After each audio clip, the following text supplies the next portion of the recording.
In the shadowy corridors of the world's most exclusive restaurants, the staff are trained to be invisible, to drift through candlelight and conversation like ghosts in pressed uniforms, silent and unnoticed, existing only to refill glasses and clear plates. But sometimes ghosts have ears, and sometimes what they hear can change history. When Sophie, a broke 19-year-old waitress, stepped into the private dining room of L'Astuere that night, she expected nothing more than another exhausting shift, serving arrogant billionaires who never learned her name. Instead, she walked straight into an assassination plot. With a tray of poisoned risotto balanced in her hands and the life of America's most reclusive tycoon, Nathaniel Sterling, hanging in the balance, she would have 3 seconds to decide who she was going to be: silent and live, or speak up and become a target. This is the story of the dinner that almost started a war. Outside, the rain in Manhattan didn't wash the city clean. It only smeared it, turning neon signs into bleeding streaks across wet asphalt beyond the revolving brass doors of Inside, the weather did not exist. The air remained perpetually conditioned to a crisp 70, perfumed with white lies and the faint metallic temps of old money. Sophie paused near the service station and adjusted her collar, studying her reflection in a polished silver tray. She was 21, though without makeup she looked closer to 16, something her manager Major Belner never let her forget. Billard believed a waitress should resemble a supermodel and function like a mute robot. Beautiful, efficient, and utterly silent, Sophie had perfected the silence. The glamour was harder to manufacture on a minimum wage paycheck that barely kept up with her mother's dialysis treatments in Queens. Table 4 is open, Bernard snapped without lifting his eyes from the reservation tablet in his hand. The Sterling party. Don't embarrass me, Sophie. If you drop so much as a spoon, you're out. Do you understand? Her stomach tightened, but she nodded. Yes, monsieur. Table 4 wasn't merely a table, it was an institution. A private alcove tucked behind velvet-heavy curtains and soundproof glass, reserved for the kind of people who moved markets with a whisper and toppled industries with a signature. Tonight it belonged to Nathaniel Sterling. Even among the ultra-rich, Sterling was more myth than man. He wasn't some loud tech bro flooding social media with opinions, nor a flashy celebrity chasing headlines. He was infrastructure money steel, shipping lanes, energy grids, the quiet architecture of power. He was the man who kept the lights on across half the Western Hemisphere.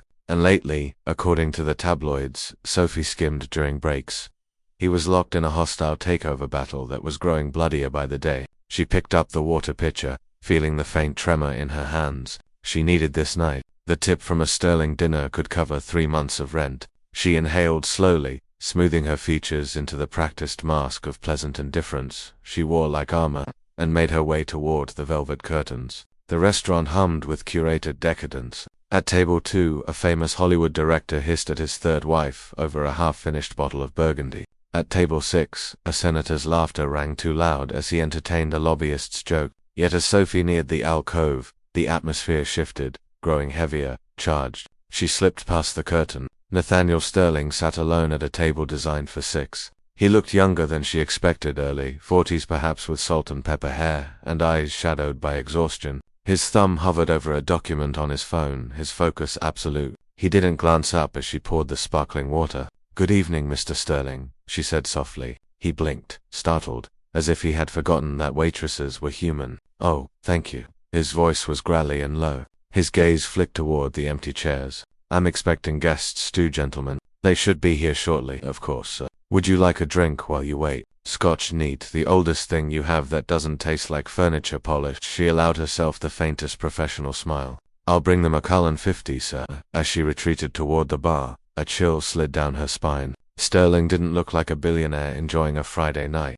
He looked like a man walking calmly toward the gallows. 10 minutes later, his guests arrived. They didn't resemble Wall Street executives or polished finance. They were built like retaining walls, shoulders straining against suits that cost more than Sophie's entire education yet seemed ill-fitted to their thick frames. The older one bore a scar slicing through his left eyebrow. Victor Kogan. Sophie recognized him from a news report she'd watched in the break room, a consultant for Eastern European energy firms, which everyone knew was polite language for fixer. The other was younger, handsome in a reptilian way, his expression smooth and cold-surgy. They took their seats opposite Sterling without offering a handshake. "Nathaniel," Victor boomed, voice expansive and theatrical, "you look stressed." "I'm busy, Victor," Sterling replied, not touching his scotch. "Let's get this over with. You said you had a proposal to end the blockade in the North Sea."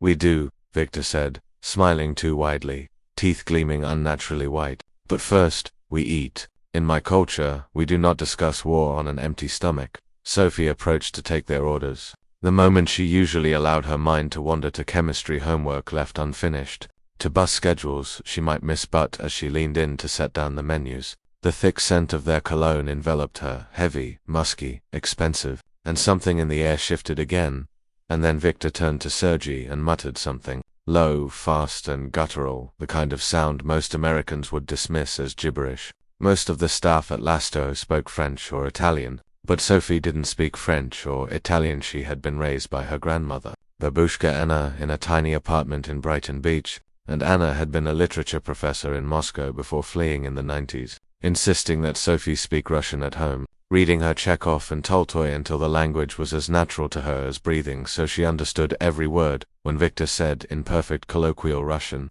"Check the perimeter. Make sure the cameras are blind in this corner," and she saw Sergei glance up, his eyes scanning the ceiling, looking right at her and then looking through her, because to him she was furniture. "The girl," Sergei muttered back. "A peasant," Victor replied in Russian, smiling up at Sophie while pointing at the menu, and then he switched to English, his voice dripping with false charm. "Miss, I will have the steak tartare and for my friend the lobster." Sophie's heart hammered against her ribs, but she kept her pen moving, writing down the orders, forcing her hand to stay steady. They thought she was stupid. They thought she was deaf to their world. "And for you, Nathaniel?" Victor asked. "I'm not hungry," Sterling said. "Nonsense," Victor boomed. "You must try the wild mushroom risotto. I hear the chef prepares it with a truffle oil that is to die for," and he laughed at his own joke. Sterling sighed, rubbing his temples. "Fine." Sophie finished writing, knowing she should have walked away, should have gone to the kitchen, punched in the order, and forgotten about the rude men who called her a peasant. But she lingered for a fraction of a second too long as she collected the menus, and in that second Victor leaned forward, his voice dropping to a whisper. Switching back to Russian, "The binary agent is set." He drank the scotch. That was part A. Sophie froze, feeling the blood drain from her face. "Good," Sergei whispered back. "Part B is in the risotto. When they mix in the stomach, natural cardiac arrest within 20 minutes. Sophie turned on her heel and walked away. She didn't run. Running would attract attention. She walked with the rhythmic, practiced gait of a high-end server, but inside her mind was screaming. He drank the scotch. That was part A. She looked back at the table and saw Nathaniel Sterling taking a sip of his water, looking tired and defeated, completely unaware that he was already halfway to a corpse. The kitchen of L'Entour was a chaos of controlled violence.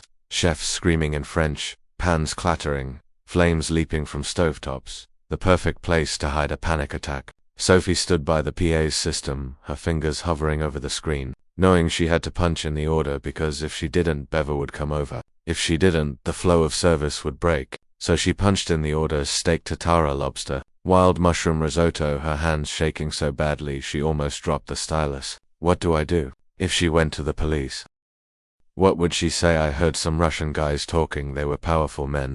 They would deny it. They would say she was a lying waitress looking for a payout. Sterling was a billionaire. He probably had food tasters or security, but he doesn't. She realized. He's sitting there alone with them. His security detail is outside the front door. She looked through the swinging window of the kitchen doors and could see table 4 in the distance. Victor pouring wine, laughing, patting Sterling on the back, looking like a reunion of old friends, looking perfectly normal. "Sophie, pick up." Chef Ramsay was yelling at her, a tray of appetizers for another table waiting. Sophie grabbed it, operating on autopilot, delivering the food to a couple on a date, pouring their wine, smiling, her ears ringing the whole time. Part B is in the risotto. How did they get it in the risotto? The kitchen was secure, unless Sophie's eyes darted around the kitchen when she returned and landed on the sous chef, a new guy named Marco working the risotto station, sweating profusely, more than usual, glancing at the clock. Sophie watched him as Marco reached into his pocket and pulled out a small clear vial that looked like salt,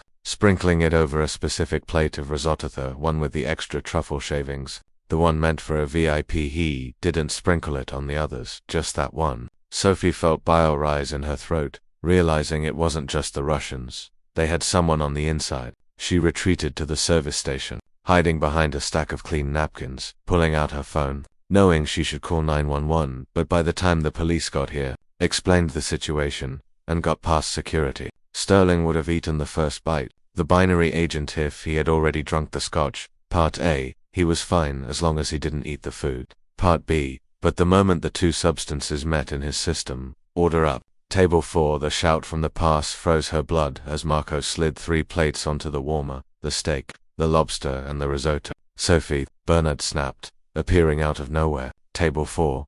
Now Mr. Sterling is waiting. Why are you standing there like a statue? As Sophie's voice failed her, go. Bernard shoved the tray into her hands. It was heavy, and the smell of the truffle oil, usually delicious, now smelled like death to her. She walked out of the kitchen, every step feeling like walking through quicksand. The dining room stretching out before her, the distance to table 4 becoming miles long. She looked at the back of Nathaniel Sterling's head, saw him leaning back in his chair listening to Victor tell a story, and knew that if she delivered this food she was an accomplice to murder, that if she dropped the tray Marco would just make another one and she would be fired and dragged out by security. Unable to warn him, that if she screamed poison the Russians would kill her. They knew her face. They knew she was just a peasant. She reached the table. Victor looked up, his eyes cold and dead despite his smile. Ah, finally we are starving. Sophie set down the steak tartare in front of Victor. She sat down the lobster in front of Sergei. She held the risotto in her hands. It was warm, the plate hot. And for the man of the hour, Victor said, gesturing to Sterling, put it down, girl. Sterling looked up at her, and for a brief moment their eyes locked. He looked exhausted, sad, and incredibly lonely. He looked like her father did before he left. Sophie's grip on the plate tightened. Is something wrong? Sergei asked, his voice sharpening. Sophie made a decision. It was a stupid, reckless, insane decision, but she couldn't watch a man die. She placed the risotto down in front of Sterling, but, as she did, she deliberately, clumsily knocked over the salt shaker. It tumbled across the table, spilling white grains everywhere, and landed in Sterling's lap. Oh my God, Sophie gasped, louder than necessary. I am so clumsy. I am so sorry, sir, you idiot. Victor slammed his hand on the table. I'm sorry. I'm sorry. Sophie grabbed a napkin and immediately dove in to clean Sterling's lap. A breach of protocol so severe it was practically an assault. As she leaned in close to his ear, under the guise of brushing salt from his trousers, she dropped her voice to a whisper barely audible over the ambient music. And she didn't speak English. She spoke Russian. Do not heat the risotto. The chef put powder in it. You drank part A, this is part B, trust me. She pulled back instantly, her face flushed with fake embarrassment and real terror. Sterling froze. His hand had been reaching for his fork, and it stopped in midair. He looked at Sophia, really looked at her, saw the terror in her eyes, heard the perfect Russian accent that shouldn't have come from a Manhattan waitress. Get out. Victor roared, standing up. Manager, where is the manager? Bernard was already sprinting across the dining room, his face pale with rage. Mr. Sterling, I am so deeply sorry. This girl is incompetent. She is fired immediately. I will bring a fresh tablecloth. No, Sterling said, his voice quiet but stopping Bernard in his tracks. Sterling slowly set his fork down. He didn't look at Victor, didn't look at the food, he looked at Sophie, who was trembling by the side of the table. It was an accident, Sterling said, his voice steady though his knuckles were white as he gripped the armrest. She doesn't need to be fired. But sir, Bernard stammered. I said, leave her alone, Sterling commanded, and he turned to Victor with a new hardness in his eyes. I've lost my appetite, Victor. Victor's eyes narrowed into slits as he looked from Sterling to Sophie, then back to Sterling, calculating did the girl say something. Impossible. She was a peasant. But why was Sterling staring at her like that? Nathaniel, Victor said, his voice lowering to a growl, you must eat. It is rude to refuse hospitality. I'm feeling unwell, Sterling said, and he stood up. I think I'll call it a night. Sit down, Sergei said. It wasn't a request, and his hand moved toward his jacket pocket. The atmosphere at the table shifted instantly from a dinner to a standoff, the air growing frigid. I said, Sterling repeated. I am leaving. You aren't going anywhere until you sign the deal, Victor said, dropping the pretense. And until you finish your meal. Sophie stood between the billionaire and the assassins. She was 19 years old. She had a tray in her hand and $40 in her bank account. And she knew that if Sterling didn't get out of here in the next 30 seconds, they were both going to die. Sir, Sophie said, her voice shaking but loud enough for the nearby tables to hear. If you're not feeling well, perhaps I should call the paramedics. The mention of paramedics made Victor flinch. Witnesses, lights, sirens, everything a poisoner hated, and he glared at Sophie with a look of pure, unadulterated hatred, memorizing her face. memorizing her name tag. "We will handle Mr. Sterling," Victor hissed. "No." A deep voice came from behind the curtain, and two men in black suits stepped through Sterling's personal security. They had been outside, but the raised voices had drawn them in. "Is there a problem, Mr. Sterling?" the lead guard asked, eyeing Sergei's hand near his jacket. Sterling looked at the risotto, then at Victor. "No problem," Sterling said, lying through his teeth. "Gentlemen, the dinner is over. My security will escort me out." He turned to Sophie. "Miss, walk with me. I think I need some water." It was an order. He was taking her with him. "She stays," Victor said. "She comes," Sterling countered, and he grabbed Sophie's arm not gently, but with a desperate grip and pulled her away from the table, sandwiching her between himself and his bodyguards as they walked off, leaving the confused manager and the furious Russians behind. Sophie felt a gaze burning into her back, and when she glanced over her shoulder she saw that Victor Kogan wasn't looking at Sterling. He was looking right at her, and he mouthed one word in Russian, Metev, via dead. The rain outside Lasso had turned into a deluge, and the revolving doors spun, spitting Nathaniel Sterling and Sophie out onto the wet sidewalk of Fifth Avenue. The transition jarring from the hushed, golden warmth of the restaurant to the cold, chaotic noise of the city. A line of black SUVs idled at the curb, engines purring like sleeping panthers. Mr. Sterling Bernard, the manager, came running out, shielding his head with a menu. "Sir, the bill and the girl, she has my uniform." One of Sterling's security guards, a mountain of a man named Graves, stepped in front of Bernard. He didn't speak, he just placed a heavy hand on Bernard's chest and pushed him back gently but firmly. "Build the office," Sterling muttered, his face pale, sweating now, beads of perspiration forming on his forehead despite the chill. "Get in the car."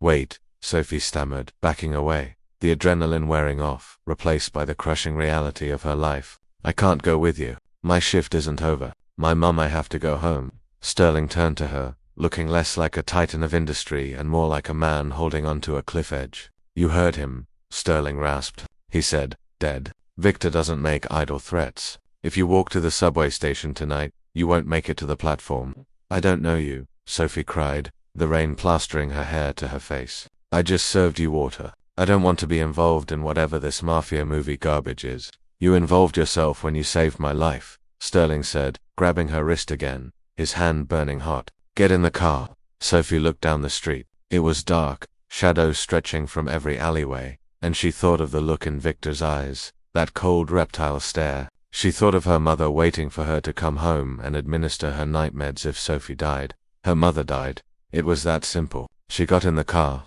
The door slammed shut, sealing out the noise of New York City. The interior was hermetically sealed, smelling of leather and ozone. Sophie sat on the jump seat facing Sterling. He collapsed against the backrest, loosening his tie. "Graves," Sterling said to the driver, "Protocol 0. We're burning the route." "Yes, sir," Graves replied, and the SUV surged forward, not merging politely into traffic but carving a path flanked by two other vehicles. Sophie hugged her arms around herself, still wearing her waitress uniform, a black button-down and a skirt that felt flimsy against the leather seats. "Where are we going?" "The police station." Sterling let out a dry, bitter laugh and closed his eyes. "The police? Victor Kogan owns half the precinct captains in Midtown. If we go to a precinct, I'll be dead in a holding cell by morning, and you'll be a tragic suicide found in the East River."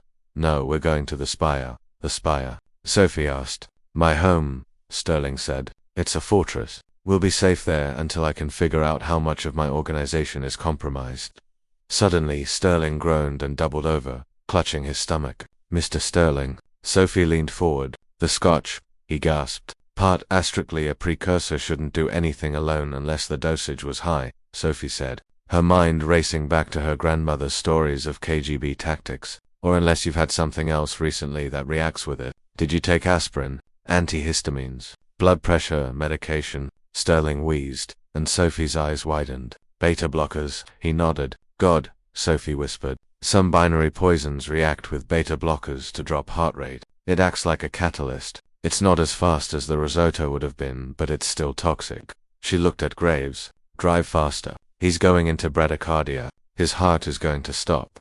Graves glanced in the rearview mirror, his stoic mask cracking, and he slammed on the gas. The SUV tore through a red light, sirens blaring from the escort cars. Sophie scrambled across the gap, kneeling on the floor of the moving car beside Sterling. grabbing his wrist. His pulse was slow, terrifyingly slow. Thump, thump, thump. Stay with me, she commanded, slapping his cheek lightly. Mr. Sterling Nathaniel, look at me. His eyes fluttered open, unfocused. My daughter, he mumbled. I'm not your daughter, Sophie said, her voice trembling. I'm the waitress, the peasant. Remember, you have to stay awake to fire me. He managed a weak smirk. You're not fired. The car swerved violently, taking a corner at 60 miles per hour. Sophie was thrown against the door, but she scrambled back. She needed to keep his heart rate up. Talk to me, she yelled. Tell me why they want to kill you. Tell me about the deal. North Sea, Sterling gasped, fighting to keep his eyes open. Pipeline, they want exclusive rights. I said, no, I wanted to diversify. Cut them out, so they kill you, and the next guy signs it. My VP, he's in their pocket. The car screeched to a halt. They were inside a garage, concrete walls blurring past. We're here, Graves shouted. The doors flew open, and a medical team was already waiting, dressed in scrubs beside a private elevator. They swarmed the car like white ants. Pulses 40 and dropping, Sophie shouted to the lead doctor. Possible interaction between a binary nerve agent precursor and beta blockers. The doctor, a stern woman with gray hair, looked at Sophie in shock for a split second, then nodded. Atropine, get the crash cart ready, let's move. They pulled Sterling onto a gurney. He was unconscious now, his skin gray. As they rushed him toward the elevator, Sophie took a step to follow, but a heavy hand landed on her shoulder. Was Graves. Not you, he rumbled. I saved him, Sophie protested. I told you what was wrong. You're an unvetted civilian who happens to speak fluent Russian and knows toxicology, Graves said, his hand moving to the holster under his jacket. And you were at the scene of the attempt. Until Mr. Sterling wakes up and says otherwise, you are a suspect. I have to call my mum. You're not calling anyone. Graves gestured to two other guards. Take her to the holding room. Secure her phone. If she runs, tase her. Sophie watched the elevator doors close on Nathaniel Sterling. She was alone again, trapped in a billionaire's bunker, stripped of her freedom, and terrified that the only man who could save her was currently dying a few floors above. The holding room was nicer than Sophie's apartment, which made it all the more terrifying. It had floor 2 ceiling windows overlooking Central Park, but the glass was 3 in thick and bulletproof, and the door was locked from the outside. Sophie had been pacing for 2 hours. They had taken her phone. She couldn't call her mother. By now Babushka Anna would be asleep, but her mum needed her 10 p.m. dialysis set up. If Sophie wasn't there, the door beeped and hissed open. Graves walked in. He looked tired and was holding a tablet, the doctor behind him. How is he? Sophie asked immediately. Stable, the doctor said. Thanks to your information about the beta blockers, we flushed his system. He's weak, but he's awake. Sophie let out a breath she didn't know she was holding. Good, now let me go home. Graves stepped forward. Sit down, Miss Petrova. Sophie froze. I didn't tell you my last name. Facial recognition, DMV records. Sophie Petrova, born in Brooklyn. Father, deceased. Mother, Helena Petrova, suffering from stage 4 kidney failure. Grandmother, Anna Petrova, former academic, Soviet defector, 1992. Graves placed the tablet on the table. It showed a live feed of the street outside her apartment building in Queens. Why are you watching my house? Sophie demanded, anger flaring over her fear. Because we aren't the only ones looking for you, Graves said grimly. Review the footage. He tapped the screen. The video rewound 10 minutes. A black sedan rolled slowly past Sophie's apartment building. It slowed down. The window rolled down, and a man took a picture of the entrance. It was sealed. Sophie felt the blood drain from her face. They know where I live. They ran your face just like we did, Graves said. If we release you, you're dead before you unlock your front door. And your mother and grandmother, they are collateral damage. Oh my God, Sophie whispered, sinking into the chair and burying her face in her hands. I just wanted tips. I just wanted to pay the electric bill. We have a team en route to extract your family, Graves said. We're moving them to a safe house in Jersey. They will be safe. But you have to stay here, because Mr. Sterling wants to see you.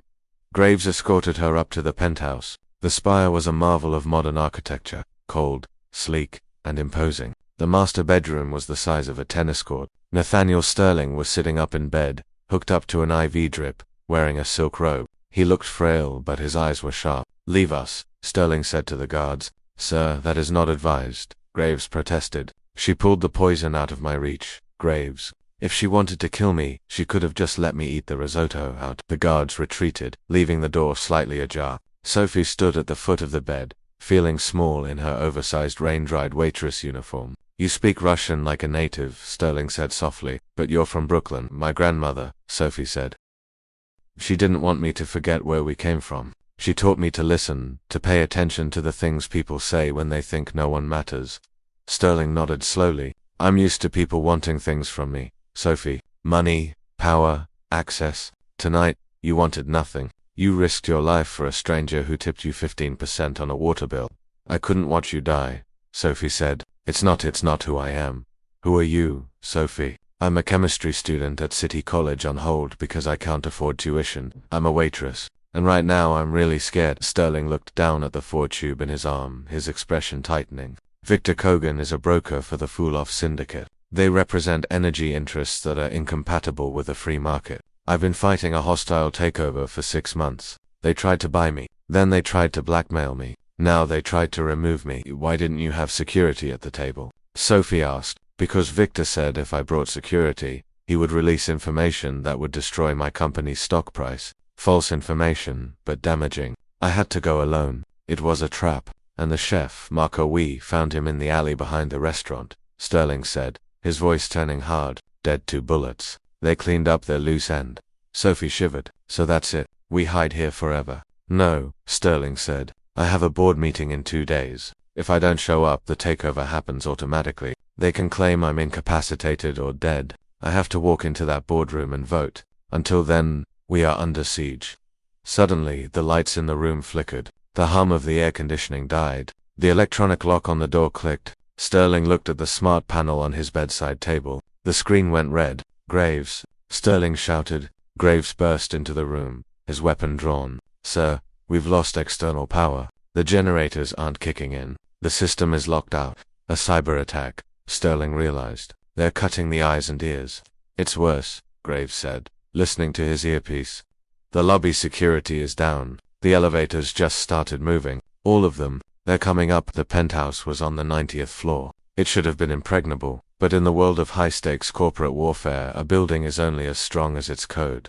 And someone had given the Russians the master key. How many? Sterling swung his legs out of bed, ripping the 4 from his arm. A droplet of blood hit the white sheets. Heat sensors in the elevator shafts showed 12 targets, Graves reported, his voice calm but tight. Heavily armed, they bypassed the biometric scanners. Someone gave them admin access. Harrison, Sterling spat. My VP, he must have given them the passcode. We have to move to the panic room, Graves said. No, Sophie interrupted. Both men looked at her. Why not? Graves barked. Because that's where they expect you to go, Sophie said, her mind racing. If they have the building schematics, which they do if they have admin access, they know where the panic room is. They'll just weld the door shut and pump gas in through the vents. That's what Victor said at the table. Check the perimeter. They plan for everything.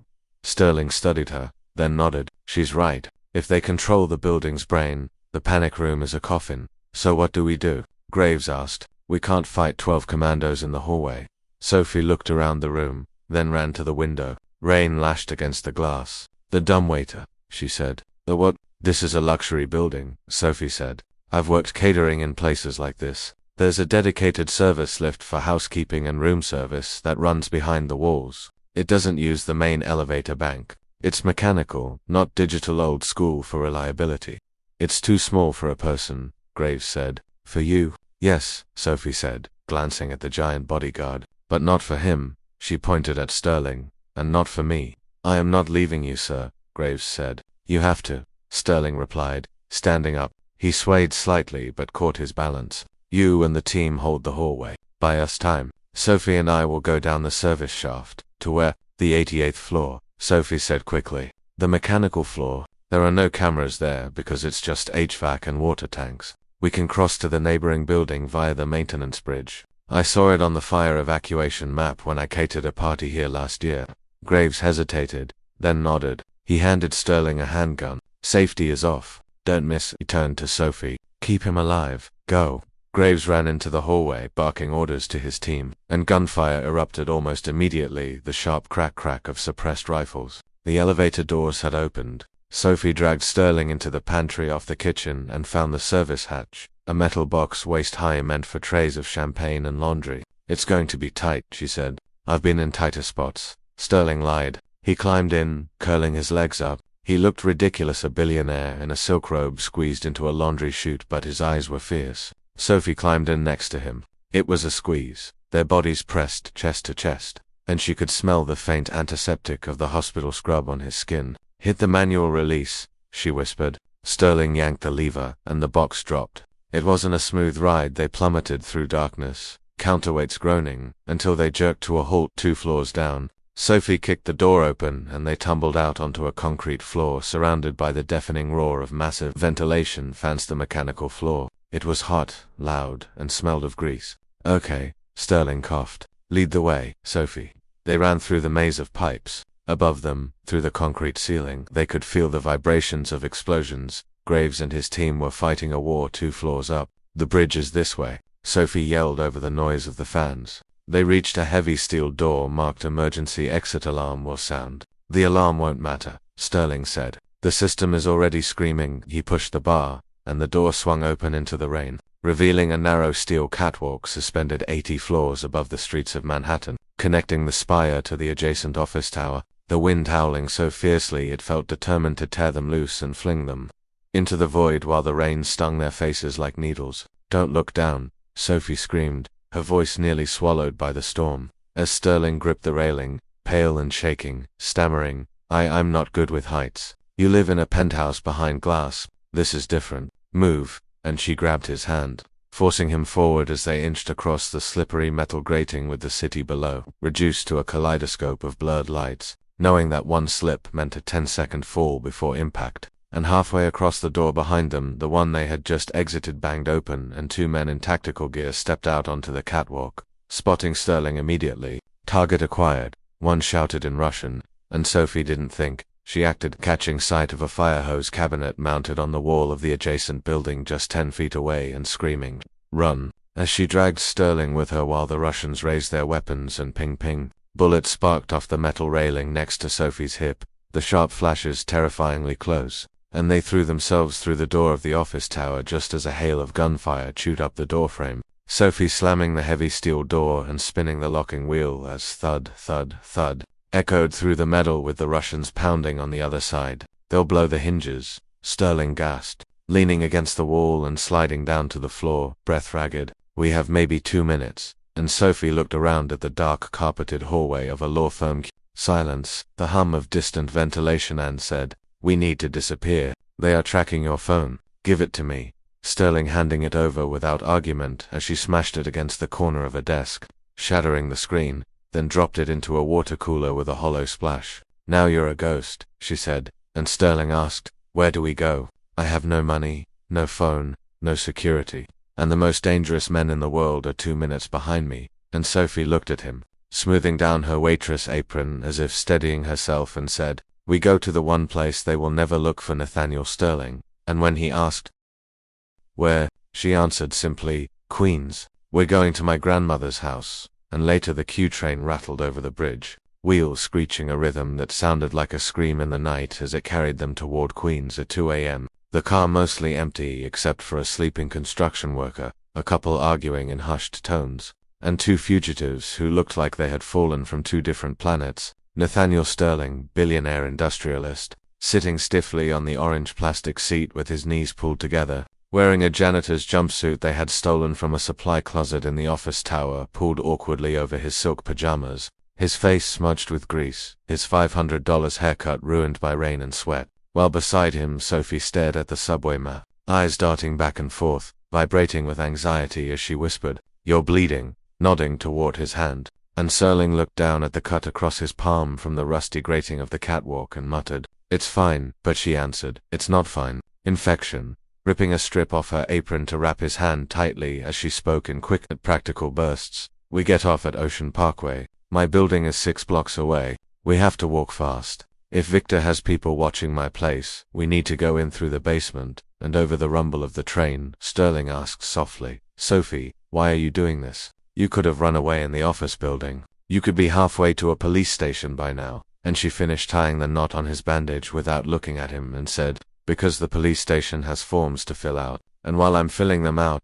Victor's men would find my mom. And because you looked at me, I looked at you in the restaurant. When Victor called me a peasant, You looked at me like I was a person. Most of the guys who sit at table 4 don't even see me. I'm just a floating tray to them. You saw me, then shrugged, embarrassed, adding, plus, I'm already in too deep. If you die, I definitely die. So stay alive, okay? And when they got off the train, the ocean air hit them cold, smelling of wet pavement in Brighton Beach, the neighborhood asleep, storefronts with their Cyrillic signs dark and shuttered. And they moved through the shadows, avoiding streetlights as Sophie led him down an alleyway behind a crumbling brick tenement, counting the windows until she whispered, "Third one from the left. That's the laundry room," prying open a ground or window that groaned in protest before slipping through first, agile and silent, Sterling following and landing awkwardly on a pile of dirty linens as they crept up the back stairs through a building that smelled of boiled cabbage, old wood, and bleach. And on the 4th floor Sophie stopped at door 4B and instead of knocking tapped a specific rhythm on the wood with her fingernail. Tap tap tap tap, tapped and a chain slid back.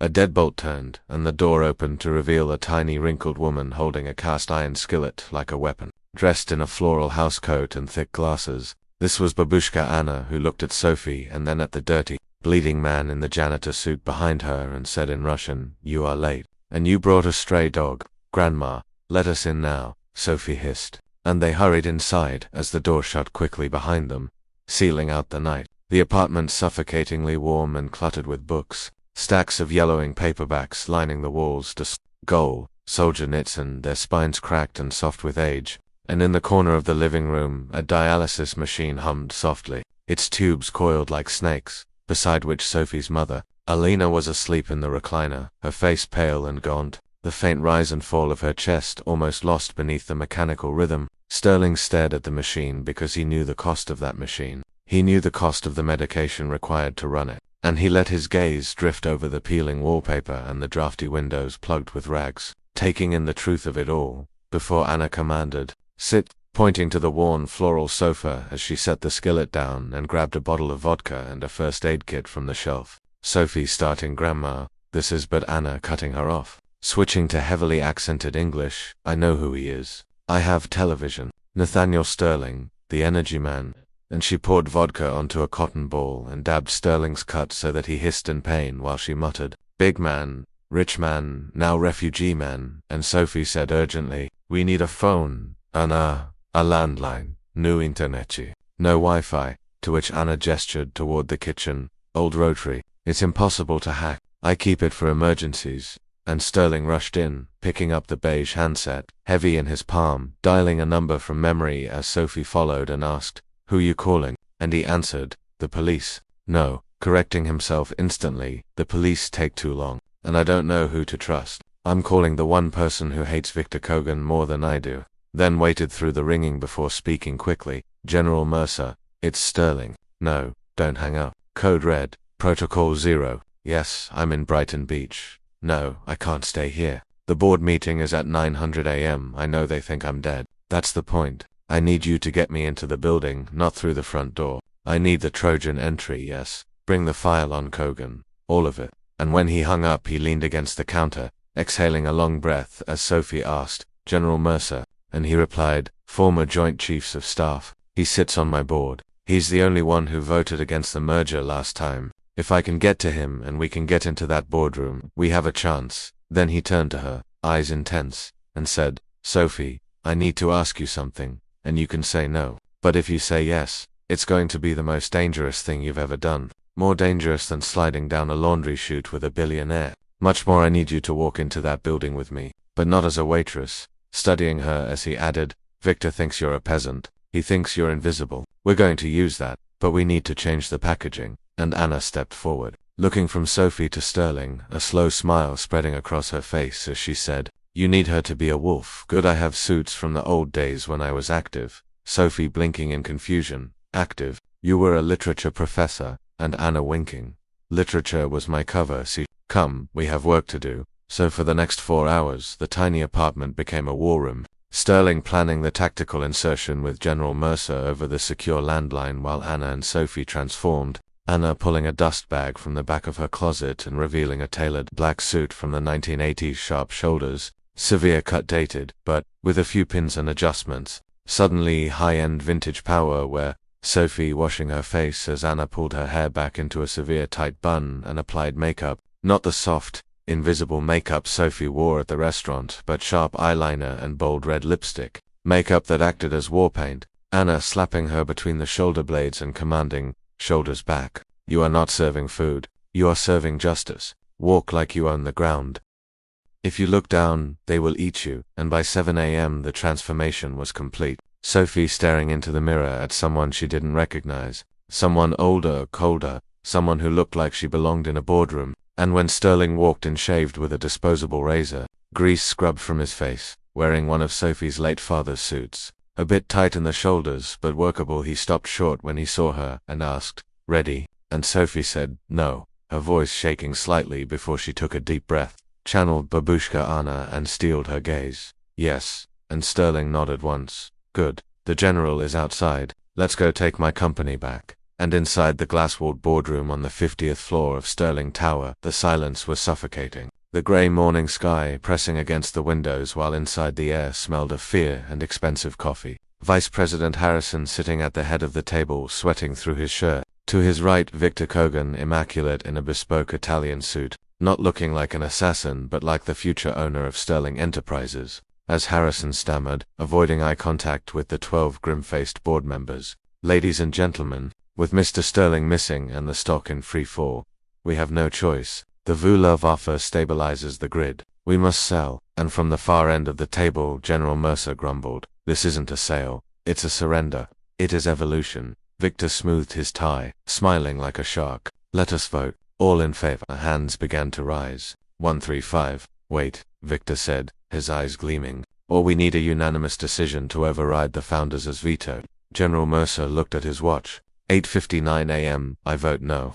"Then you are overruled by the majority," Harrison declared, raising the gavel. The motion car boomed. The double mahogany doors didn't just open, they were thrown wide with a force that rattled the windows. Nathaniel Sterling stood in the threshold. He wasn't dead. He wasn't missing. He was battered, his hand bandaged, but he radiated a fury that instantly dropped the room's temperature. Beside him stood a woman no one recognized. Sharp suit, severe bun, and eyes of ice. "I believe," Sterling's voice cut through the room, "the founder's veto is still valid." Harrison dropped the gavel. Victor's face drained of color. He stood up slowly. "Nathaniel, we heard reports you were incapacitated, poisoned." Sterling finished, walking to the head of the table. Sophie marched in step with him, placing a leather briefcase on the mahogany surface with a heavy thud. "Yes, I heard that rumor too. Binary nerve agent, clever, hard to trace. Delusional," Victor sneered, regaining his composure. "The stress has finally broken him. Security, remove this man." "Security doesn't work for you, Victor," Sterling said cold. "General Mercer brought the National Guard Cyber Division with him. We retook the building 10 minutes ago."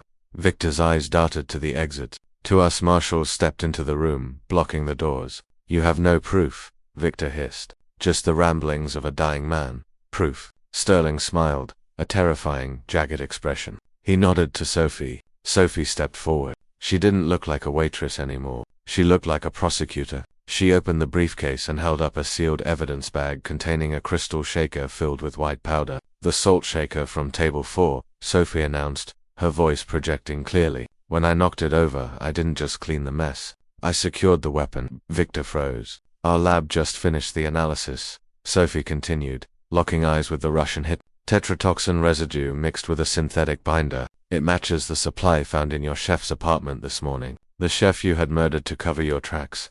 The boardroom gasped. Victor looked at Sophie, really seeing her for the first time. The makeup was different. The clothes were powersuit sharp, but the eyes were the same. "You," he whispered. "The peasant." "I am Mr. Sterling's executive assistant," Sophie corrected him, her chin high. "And I suggest you don't eat the food in prison." Victor lunged a desperate animal act, reaching for his jacket, but General Mercer was faster. The old soldier leveled his sidearm across the table. "Give me a reason," Mercer growled. Victor froze. He looked at the marshals, then at Sterling, and finally at the girl he had deemed invisible. He raised his hands in defeat. As the marshals dragged a sobbing Harrison and a silent Victor from the room, Victor paused beside Sophie. "You are nothing," he spat. "A ghost." Sophie leaned in, whispering in perfect Russian. "Ghosts have ears, Victor, and we never forget." The doors closed on the assassins. Sterling straightened his tie, looking at the stunned board members. "Now," he said, taking a seat at the head of the table. "About this merger, I vote no." Wow, what a ride. From a silent waitress to the savior of a billionaire empire, Sophie proved that even the invisible people in the room can hold the most power. It just goes to show you never know who is listening, and kindness can literally save your life. If you enjoyed this story of suspense, betrayal, and justice, please smash that like button. It really helps the channel grow. And if you want more thrilling stories like this one, make sure to subscribe and hit the notification bell so you never miss an upload. What would you have done if you were in Sophie's shoes? Would you have warned him or stayed silent to protect yourself? Let me know in the comments below. Thanks for watching, and I'll see you in the next.